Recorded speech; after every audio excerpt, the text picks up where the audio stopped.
Welcome back to Digiburst, guys. Today I'm going to be showcasing my red-yellow tribal Wargreymon deck list that I took to locals the other day and recorded a few videos.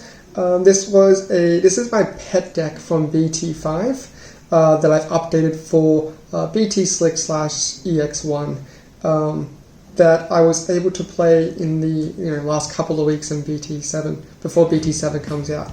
So I'm just going to jump right into it, starting with the eggs. 2 Coromon and 3 other Poromon.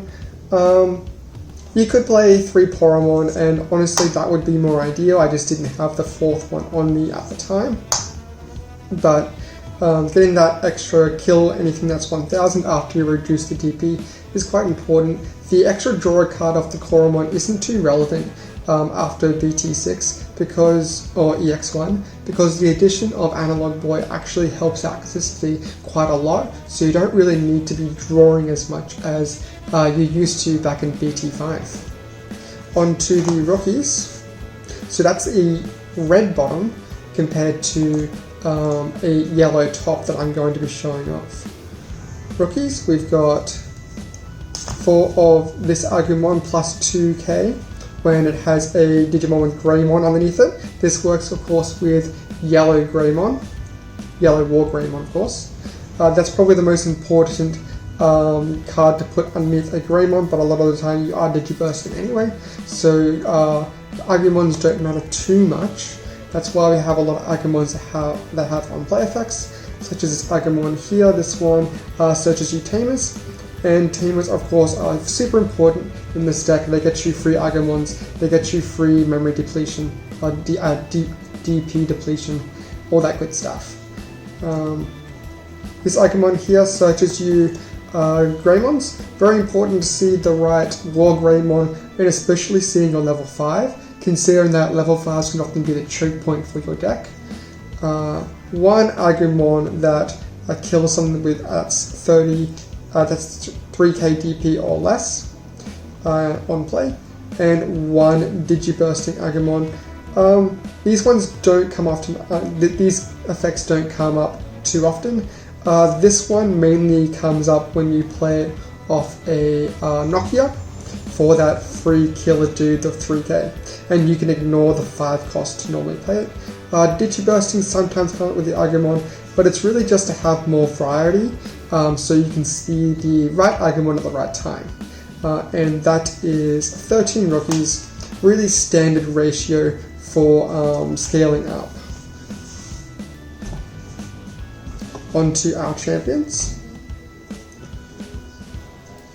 4 of Greymon with +1 security attack. This is the most important Greymon, because this is the one that you're going to exploit with the Wargreymon to unsuspend. 4 of the 1 cost Greymon, even with a Nokia on the field, because it becomes 0 cost when you suspend the Nokia. And then 3 of the Geo Greymon that plays as security. Of course, really important to kill a dude with 4k or less, especially when you're depleting their DP. It makes, say if you swing with a Wargrey, you minus 6000, and then you can play a Geogrey and then kill something that used to be up to 10k. Even more so if you have a Rise Greymon underneath the Wargreymon, because you'll be minusing an extra 2000, and then you can suddenly kill something that's 12k or less. That's pretty much all the megas, which is ridiculous. Also, coming out of security is relevant when your opponent thinks that they're pretty safe next turn, and suddenly they swing and hit a Geogrey, and you've got game. On to level 5s. Rise Greymon and Sylphimon. These haven't changed since BT5. These are the only color switching reds that go into yellows, so these are pretty much what you have to play. Sylphimon actually came up surprisingly in one of the games when I reduced a system on Blanc to 1000, and then when attacking with the Sylphimon, because it's also yellow, I could minus 1000 with a TK, which killed the Blanc, and then he no longer had blockers, and then I was able to hit the game. So Sylphimon comes up in the rare occasion, but usually what you want is the Greymon, because when you unsuspend with the Wargreymon, you get the extra 2,000 again, so depleting a total of 4,000 for up to 2 different Digimon. As well as the Digibursting, the player Tamer, is quite relevant too. So they're pretty good. On to Megas.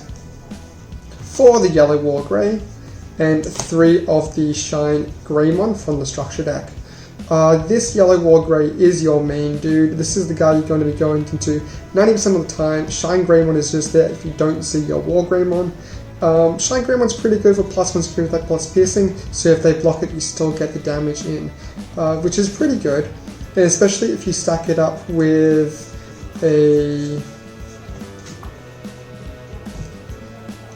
Greymon with +1 security attack, so you'd be doing 3 damage. That's like more than half of their security.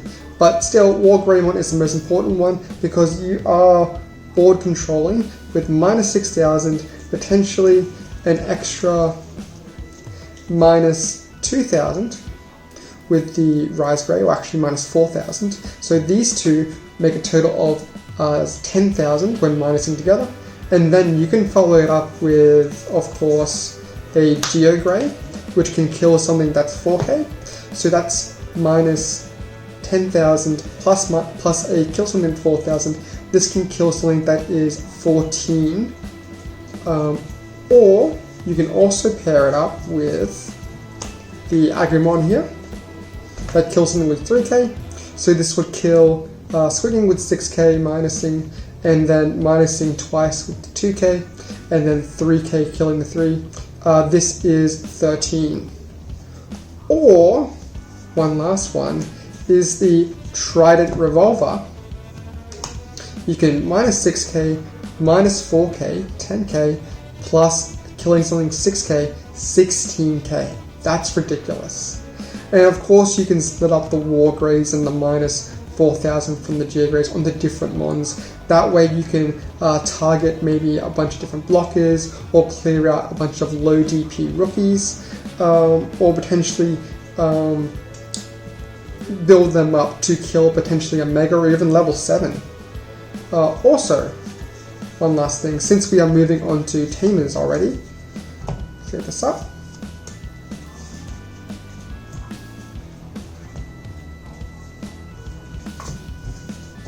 You can pair these two, so -6,000, -4,000, and then if you have a TK in play, say you played it off the Rise Greymon, then you can swing -6,000, use the TK to -1,000, kill something 7k, and then this will -2,000 again, or 2,000 for the first time,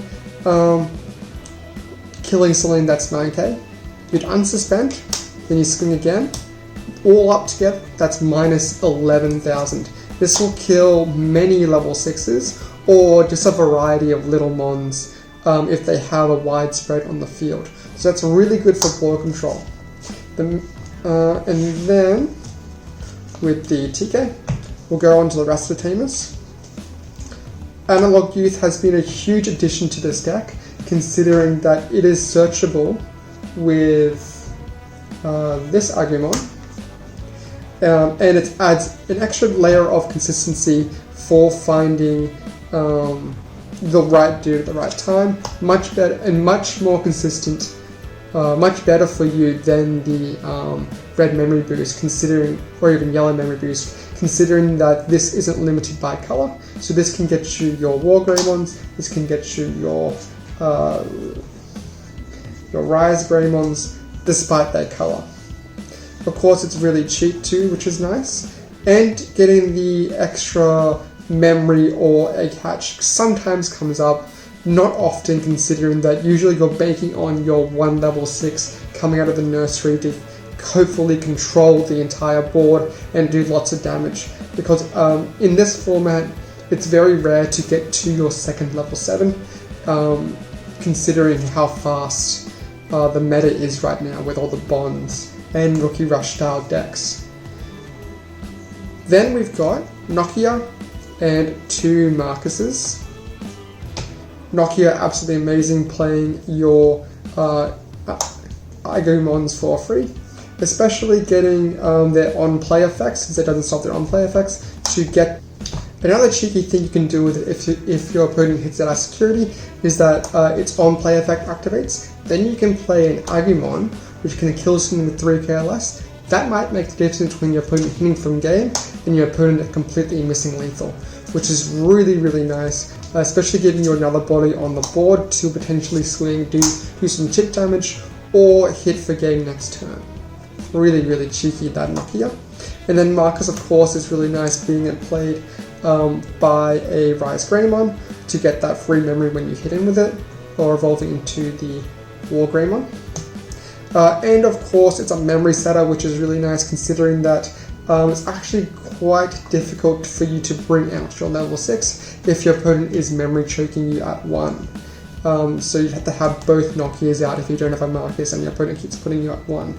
Unless you want, because memory choke is a huge problem in this deck, considering that the Sylphimons and the Greymons are only considered yellow Digimon when they're on the field and not in their nursery, so you can't evolve over this in your nursery like that. It has to be on the field, which bringing the Greymon out of the nursery and then evolving into the Wargreymon and passing turn is actually very dangerous, considering the investment that you put into building this Wargreymon in your from your nursery. So swinging with it is very, very important. Onto the options, of course, before I ramble more about that.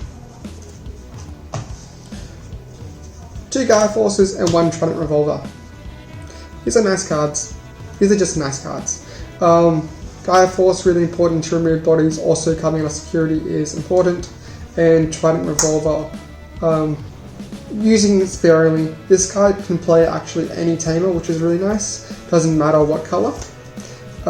But it's used sparingly because 6000 DP isn't really a sticker in this meta. A lot of the time it's like lots of little dudes, or your opponent brings out something and then swings it immediately, hoping, and then it just dies. So Trident Revolver doesn't actually come up too often, but it being comboed out with a Tamer like Nokia, and then Nokia giving you a free rookie is actually, and then the rookie being played giving you free cards, is just a huge combo that is really nice, but only playing the 1 because you don't want to clog your hand. And it's only really good if you can kill a dude and play a Tamer. So yeah, that's the whole profile, guys. It's a really fun deck to mess around with when you don't feel like playing meta. And that's pretty much the gist of it. That's why I picked it up again from BT5. And I'm really looking forward to BT8 when we get a lot more color switching support. If you like that, guys, feel free to sub and check out my matches with it. I just posted them the other day. See you guys next time.